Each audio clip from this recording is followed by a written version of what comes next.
hargal wanaagsan daawadayaal waxaan weydiideynaa dadweynaha ku dhaqan magaalada Burco ee xarunta gobolka Togdheer siday u arkaan sanadkii hore tagay 2019 waxyaabihii ugu la yaabka badnaa ee Soomaaliya iyagoo waxyaabo kala duwan ugu sheegay guud ahaan deegaanada Soomaalida shacabka oo dareenkooda sidan yiri waxaan ugu horreyn waxaad ku soo dhawaataa barnaamijka hargalka RTN adoo magacaaga ku bilaabay magacaygu waa Muxtaar Baasha Xasan waxaad nala yiri wadaagtaa sanadkii tagay 2019 waxyaabihii kugu la yaabka badnaa iyo sidoo kale waxyaabihii farxad geliyay adiga ku soo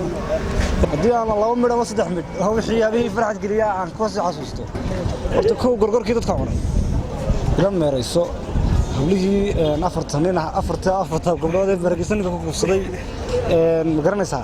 waxyaabaha soo dhamay waxyaabo sanadkaasi watay marka waxaan oran karaa sanad wanaagsan buu ahaa كنا وحنا كرجينا إن شاء الله تعالى إنه دينو بدري سري ودكينو هذا قام نقضه بلا تقدر السلام عليكم مقعد هذا كبلا بيا واحد كسر دوت برنامج كهرجل كأرتين بسم الله الرحمن الرحيم مقعد وفارح من محمد أدبنا السلام يا برنامج كأرتين وانا نوه وحكم ديني يا سنة كورم حلقة حساسية تي والله رنتي وحياة بدل ما كحستا حاجة مجتمعنا سمري من قبل قطر بنا كنا نولهاي waxyaabo badan baa soo maray runtii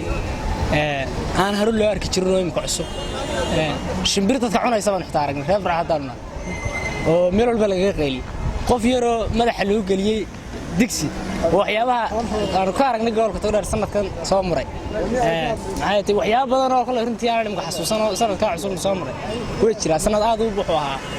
waxyaabo cusub oo badan aan soo maray ay imika wadakii ku habsaday aan hayno justan magaalada haysto maalin walba ka duulaya magaalada haysta saakada oo dib isu duulay waxyaabo badan baa sanadka soo maray sanadkii ugu la yaabka sanad waxyaabo badan oo kale mujtamac oo dhan soo maray waxyaabihii ugu la yaabka badan waxaan ka xasuustaa waxa ka mid ahaa doorashadii muranka badan dhalisay inta badan la isku haystay waxa kale ka mid ahayd commissionkii inta badan ma garanaysaa labada xisbi isku haysteen waxa kale ka mid ahaa ayixii inagu habsaday waxaan kale xasuustaa wallahi waxyaabo badan Donald Trump oo lagu soo la yiri xilka laga qaadaya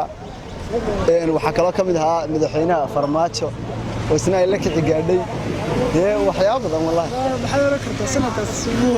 sanad aad u la yaab badan bahayo inqilaabyada aad u badan yihiin oo isbedelada nafaqeyn ugu horreyn ku soo dhaw barnaamijka hargalka RTN magacaaga ku bilaabay magacaygu Axmed Cabbaasaan waxaan la wadaagtaa waxyaabihii sanadkii tagay 2019 kuwa la yaabka badnaa ma ku farxad sanadkii 2019 dhamaad waxyaabihii ugu la yaabka badnaa Soomaaliland iyo geega Soomaalida aan maqlo wuxuu ahaa gorgorkii duulay laga ilaalinayay carruurta qaarna cunayba dowladda Soomaalida iyo xadkan Soomaaliland ba ku cunay meel walba la isugu galiyay carruur xoolo loo diray waaye ay sababtay in xitaa ciyaalka qaar digsi madaxa loo galiyay marka oo baqashiyo loo diray oo aan cidna guriga ka bixin kaas aniga hortay ugu la yaabka badan laakiin waxyaabo fara badan ma dhacay oo ay ka mid tahay qarxiisaguna maanta Muqdisho ka dhacay dalka Soomaaliya in dariskanaay alaan lagu jahwareersan yahay dawladda loo tirada la shisheeyay kadib al-shabaabna dhinaca ka sheegatay boqolka dadka kor dhaafaya ay ku dhinteen dhaawiciisa dhimashadiisina wali lahayd waxyaabo kale ugu naxdinta badnaa ee ka dhacay geega Soomaalida ay digtay iyadana taas ka mid ah barnaamijka hargalka RTN magacaaga ku bilaabay waan dhawahay wal magacay Kalsoon Umar Xuseen waxaan nala wadaagtaa waxyaabihii sanadkii tagay 2019 kugu la yaabka badnaa ma ku farxad waxa igu la yaabka badnaa horta wuxuu ahaa gorgorkii la yar dadku cunaya samada wareegay qasaasta wuxuu igu la yaab badnaa soo marin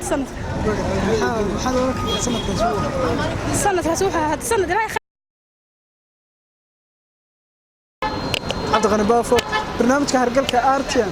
مقالة بروح